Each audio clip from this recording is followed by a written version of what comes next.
Okay, so I just want to have a look at the picture card description task that you will get in a speaking assessment, and I will particularly look at the AQA requirements, so that you can really get a lot of marks in the task, because it is something that can be quite daunting.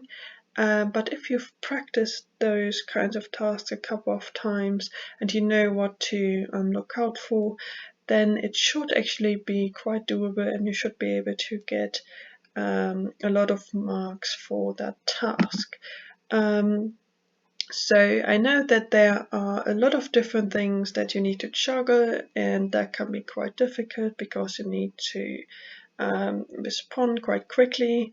You need to be sure to have a look at the tenses, to use the right vocabulary, to check your sentence structures. So there's loads of different things you need to be aware of. And you don't have that much time to think about your answers in detail. So that's fairly tricky. But then if you've prepared those a couple of times, you know what you're looking out for, then hopefully that will make it a little bit easier. So first I want to just have a look at the key information and what the examiners are looking for when they mark a speaking assessment. Then I give you some helpful vocabulary, and we will look at one particular example in detail so that you can see what we are looking out for. I give you a practice task to do, and I give you some more tips and tricks that you might find helpful when you prepare for your speaking assessment. So you will be able to find this presentation, a link to this presentation below this video. So you should be able to access all of those details again. You can even follow along as we go through those, and then you will be able to do those practice tasks right within the presentation as well. So I've also put on a little notepad for you here, where you can take notes. So for example, if you don't remember all the details about what will actually be in the task, then you can jot those down on here, and make sure that you remember those. So the photo card will be about one particular theme, and this will be different from the one that you have chosen for your general conversation. Then we've got 5 questions on there. The first one will always be to describe the picture that you see, and then there will be 4 more questions in total, which are somehow related to this topic. So it might be the topic of family and friends or free time, and then you just need to come up with an answer about what you think about those topics. The tricky thing is that the last 2 questions you need to answer will be unforeseen ones, so they will be not on the actual picture card that you get to prepare in your preparation time, which is obviously quite tricky because you need to respond spontaneously to those last 2 questions. But once you know those tasks really well, and you know what examiners are looking out for, that should make it a bit easier, and then I'm sure you can get some really great marks as well. I will first just show you an example so that you know roughly what we're talking about, just because I want to make sure that you know the structure fairly well before we move on. So as I said, the first question will always be what's on the photo, and then you just need to describe what you can see. The rest of the questions will be kind of loosely related to that topic. So the rest of the questions for this one, for example, will all be related to holidays, and in particular winter holidays. So then you need to answer those from your point of view. For example, in this particular example, we've got something about the advantages and disadvantages of a ski trip. Dann we've got was wirst du in den nächsten Winterferien machen? So what will you do in the next winter holidays? So it's really important that you have a look out for tenses. So you should see wirst machen, that's a good clue that you need to use the future tense. And then obviously we've got in the next winter holidays. Again, that should tell you, okay, I need to use the future tense. Let's prepare that really well so that you don't get any grammar mistakes in there. And then reuse some of the wording there. So you could obviously reuse in den nächsten Winterferien werde ich, and then just add any kind of thing that you will do in those holidays. And then, as I said, there will be 2 more questions that you can't prepare for. So in this particular example, those would be, wie wichtig ist dir das Wetter im Urlaub und warum? So how important do you find the weather in the holidays? And then, wie war dein letzter Urlaub? So what was your last holiday like? Okay, so that's the structure that you will always get. 3 questions that you can prepare for, and then 2 more that you need to answer spontaneously in the assessment. So what do examiners actually look out for? What do they find really important? So one thing is that they really like a nicely structured photo card description. So they really like it if you use key phrases like in the foreground I can see, in the background I can see, there's so and so many people, and then you can go through bit by bit and just list any kinds of details that you know. You don't have to go back and forth between different kinds of information, but you can have a really nicely structured description, and that's something that they really like. And obviously for you that means that it's very well, very good to prepare. Those kind of set phrases you can just learn by heart, and then just change the last bits or any kind of details. But you will be able to use those set phrases for any kind of picture that you see. The examiners also look out for different kinds of details that you can add. So they really like it when you say not only what the people are doing, how many there are, but also that you describe the location, that you say what the weather is like, and they also really like it when people include the mood of the people that you can see. So that's something that they just look out for. And then they also give extra marks if you can add loads of different opinions, and ideally a justification of your opinion as well. Okay, so that's just things that they look out for, and that they will give you marks for. So just take that, keep that in mind so that you know what kind of things to include. Okay, so I've put together some bits of vocabulary that you should be able to use for basically any kind of picture card.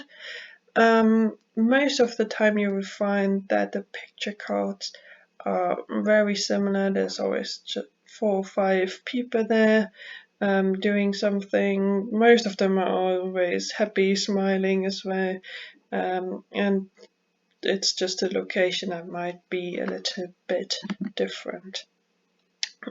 So for number 1 here, that's key vocabulary that I've already mentioned, and that should be something that you can use for any picture card whatsoever that you see, and then you can use those to really structure your description and just say in the foreground, in the background, to the left, to the right, and then also just include how many people you see.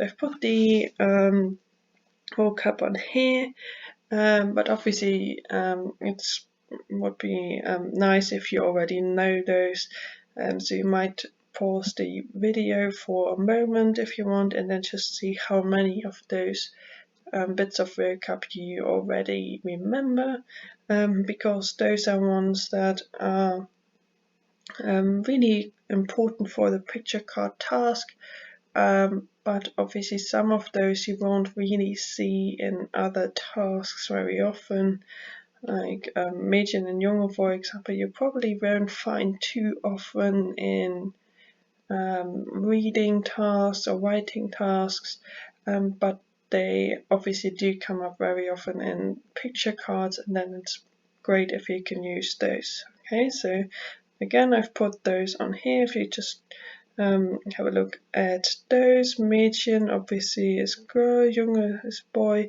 and then something that you will be able to use very often is just Leute as people, and that's something that you can just use to make it a bit easier for you, and just say that the people are doing this and that and so on. As I said, it's always important to include the location as well.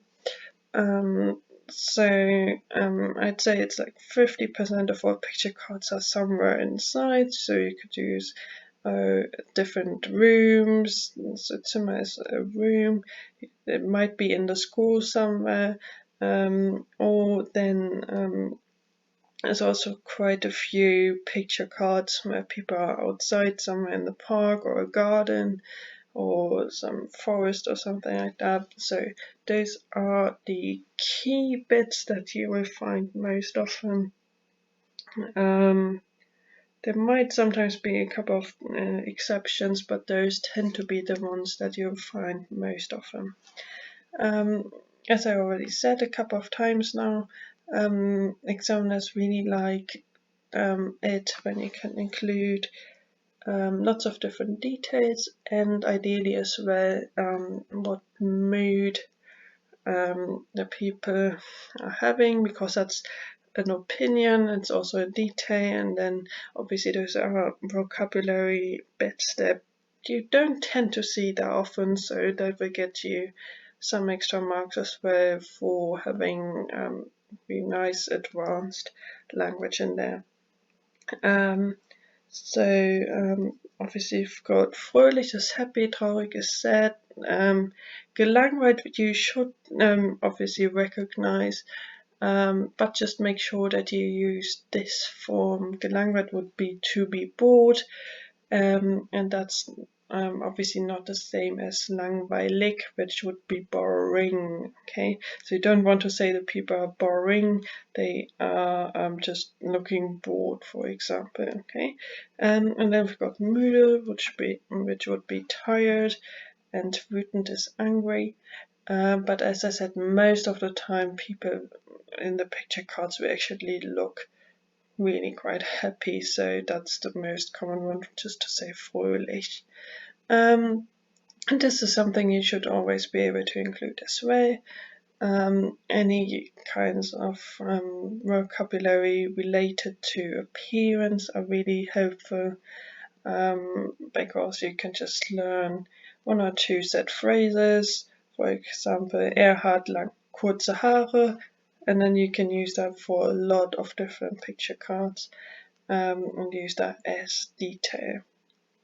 Okay, so I just want to do a bit of vocab practice first.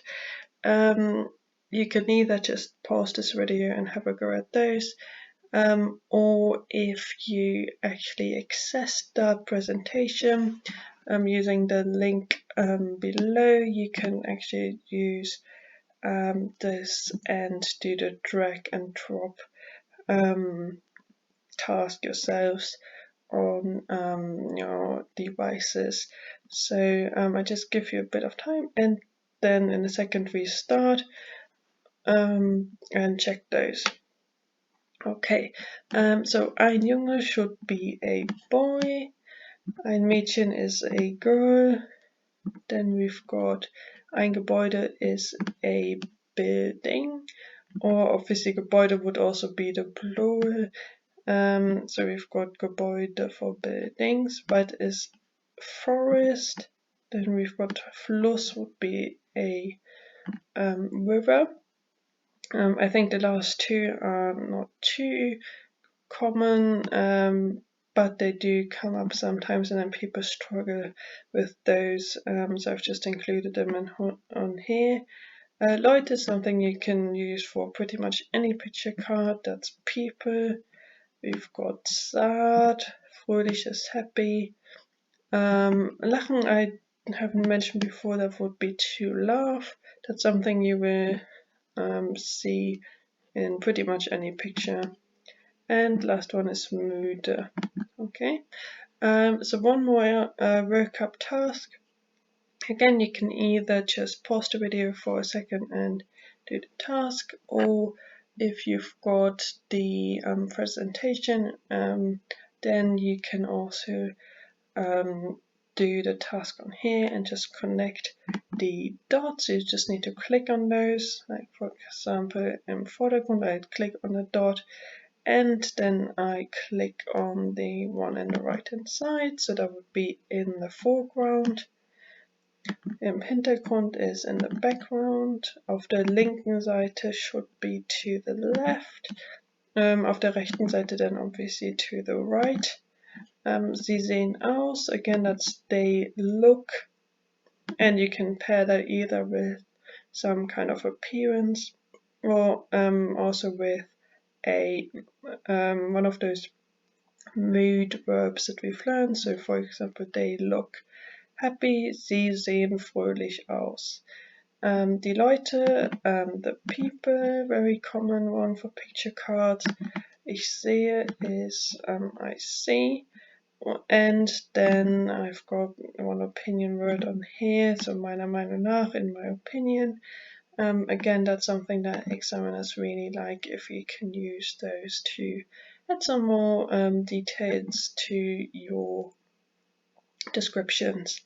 So let's just have a look at an example so you know what we are looking out for. As I said, the first thing you always have to do is to describe a picture. And something that's really good to do is to just learn a couple of set phrases like the ones I've put on here, and then you can just change the key details and put in the last bits of information. So for example, something you always be able to say, auf dem Foto gibt es, and then just say how many persons there are. You will also always be able to say something, oh, the people are at this kind of location, what are they doing, what's the weather like, and those kind of things. So if you've done those a couple of times and you've learned those set phrases, that will make it a lot easier for you to do those picture description tasks, and it will also save you quite a bit of time, because you can just fill in those key bits of information very, very quickly, and you don't need to think too much about different kinds of information you might want to include. So again, if you want to pause the video and just give this a go, that would be fantastic. Then you can just fill in the missing bits of information and make sure that you've got a nice ending for all of those sentence starters. Okay, and then if you've done that, I just give you a couple of examples so you know what that could look like. For Exempel, auf dem Foto gibt es 5 Personen. Again, fairly easy, short sentence. Sie sind in der Stadt. That's something you should be able to say all the time. Sie sind they're in, and then you can just add 1 or 2 words about where they are. Then I've got 3 ones on here that are those nice phrases that the examiners look out for, because they give your description a really nice structure. So in the foreground, in the background, in the middle, and so on.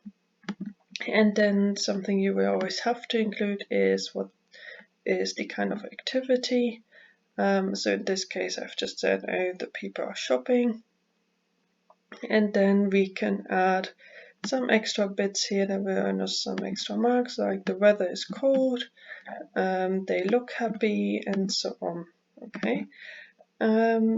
So this is something, once you've done that a couple of times and you've learned those set phrases, that should be a fairly easy task that you can do very, very quickly. So then we've got question number 2 for this particular task here. So this was a previous exam task that people actually got in the GCSEs. So that should be a fairly doable one. How often do you go shopping? Wie oft gehst du einkaufen? It's absolutely fine if you can just give one single short answer and just say something like every weekend or once a month, something like this. But again, the examiners really are looking out for lots of extra details, opinions, and so on in the picture card task, because this is something where you need to have some longer and developed sentences in there. So if you see a task like this, just think about different bits of details that you can add. For example, the place, people, opinions, and so on. So I've given you some extra sentence starters again that you might find helpful. And then if you want to pause the video for a second, you could do that and just have a go before I give you some example answers. Okay, so first one, ich gehe einmal im Monat einkaufen. That would be pretty much the minimum requirement. So you've just got an answer to the key question, I go shopping once a month. And then the rest is just basically different kinds of details that we can add. So for example, an opinion, we can have a really nice and balanced opinion with a longer sentence structure. That would be fantastic, because this is a bit of a more complicated grammar, and it shows that you've got a nice and balanced answer in there. And you can also add some extra bits and pieces, like I like to go shopping with my friends, or I like to go to London. It doesn't have to be very complicated vocabulary, but it's really good if you can just have different details in there, and you go beyond the actually very short answer phrase. That's the minimum requirement. Okay, same for this one on here. So the last question on the picture card that you will actually see in front of you and that you can prepare would be this. Was hast du in letzter Zeit eingekauft? So again, you could just give them one single short phrase as an answer and reuse some of the vocab on here. So you could reuse in letzter Zeit, and then you can just say habe ich, whatever kind of thing, and then gekauft in the end. So that's the minimum requirement that everyone should cover, and then you'll be absolutely fine. But if you're aiming for some of the higher grades, 7 to 9, then you should try to add some more details, like where you actually rent, how expensive it was, something like this. And then obviously you need to make sure to use the correct tense, because any kinds of mistakes with verbs and tenses will cost you quite a few marks. Okay, so be careful that you use the past participle, you use the correct form of haben, and then obviously it would be good if you can just put in some time phrase as well. So just an example, I recently went to Milton Keynes to the shopping centre. I bought new jeans. I really liked them, they're pretty and it was fun, something like that.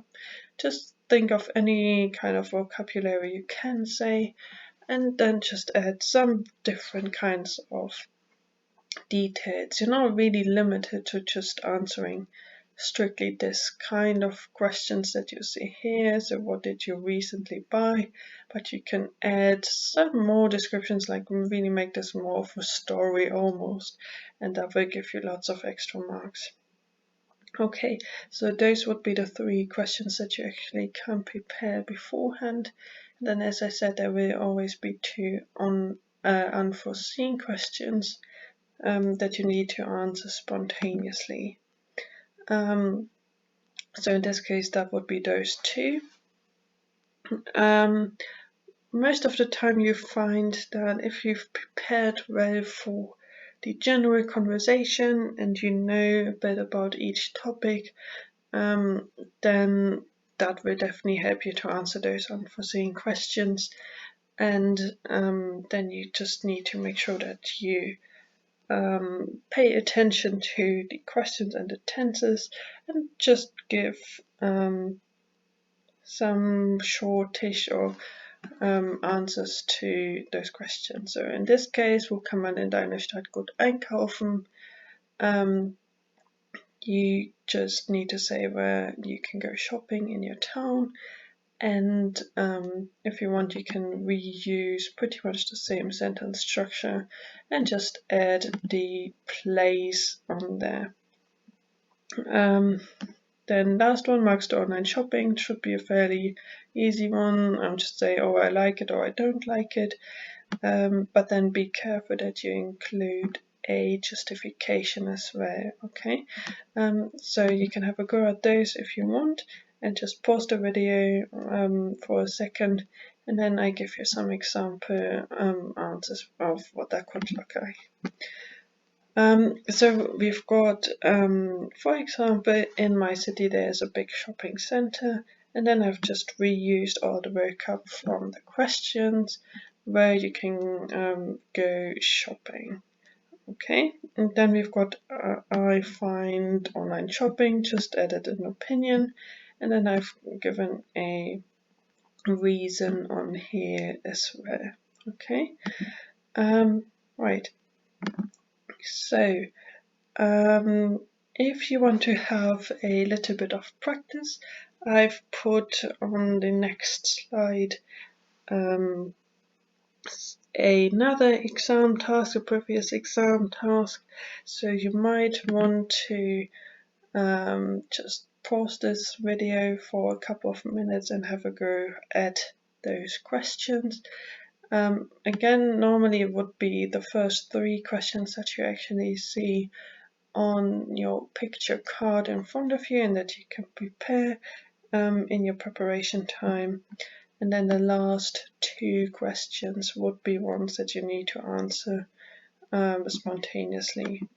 Okay, so if you want to write down your answers, that would be fantastic, just to get some practice in there, and then to really make sure that those set phrases get really stick in your mind, and then you can remember those once you get to the actual assessments. And if you want, you can put your answers down below in the comments, and then I can mark those for you, give you some tips and advice, and maybe that will help you as well. Okay, so we move on in a second then, and I will just give you some more tips and tricks that you might find helpful. So one really important thing that I've mentioned already is to be careful with the tenses.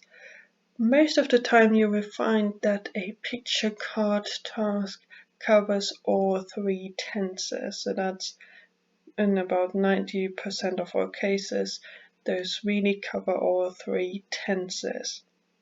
So if you have a look at your picture card and you see that in your questions that are actually on the card, there are only two different tenses, like only the present tense and the future tense, you can be almost certain there will be one more tense in the unforeseen questions, and then that could help you to prepare for those a little bit. And just make a note. I need to think of the tenses. I need to make sure that I put this in. You can remind yourself of what that tense actually looks like, and you might even prepare one or two answers because you obviously know the topic. And for example, for the ones we've seen with the winter holidays, you can just prepare that very easily because you know, oh, I'm still looking for the future tense, and it needs to be something to do with holidays, so you could prepare something just in case. If you want to get one of those higher grades, 7 to 9, you should also make sure that at least 3 of your answers are long and developed. So you should try to add as many details, opinions, and justifications in there as possible. So I would suggest that you do that with the 3 questions that you actually can see on your card, and then that will make it a bit easier for you, because your unforeseen questions you can just have some shorter answers, and it really needs to be just a couple of words, doesn't have to be anything complicated. So you can just focus on giving a short reasonable answer rather than having to try and put on some more complicated sentence structures in there as well. And then last tip of advice is to have a look at false friends and difficult kinds of vocabulary, because I've seen those loads of times that people didn't understand the prompts correctly, or they didn't understand the questions that they were being asked of, and then they made loads of mistakes, which were very costly because obviously those affected the content because it didn't make sense anymore, and it can also affect obviously your grammar and so on. So I've put on a list with vocabulary that people tend to find very tricky, but that come up quite often in speaking assessments. So it would be really helpful if you can have a look at those and make sure that you know what they are. So for example, the chef, it's got nothing to do with cooking or anything, it's their boss. Same with the rest on here, those are quite common things that people get wrong, and then those can be quite costly and lose you a lot of marks there. So that's something you might find really helpful, and then again you can put those in your notes on here, and then you can go back to those anytime. So for example, if I just put on here the meter is rent, and then you've got those written down on here. Okay, if you've got any other questions or you want other bits of information, you can again just drop this down in the comments below, and then I can see if I can help you in any way. Otherwise, if you think you're done, I hope you found this really helpful, and that you can use those bits of advice to make sure that you get those fantastic grades that you deserve.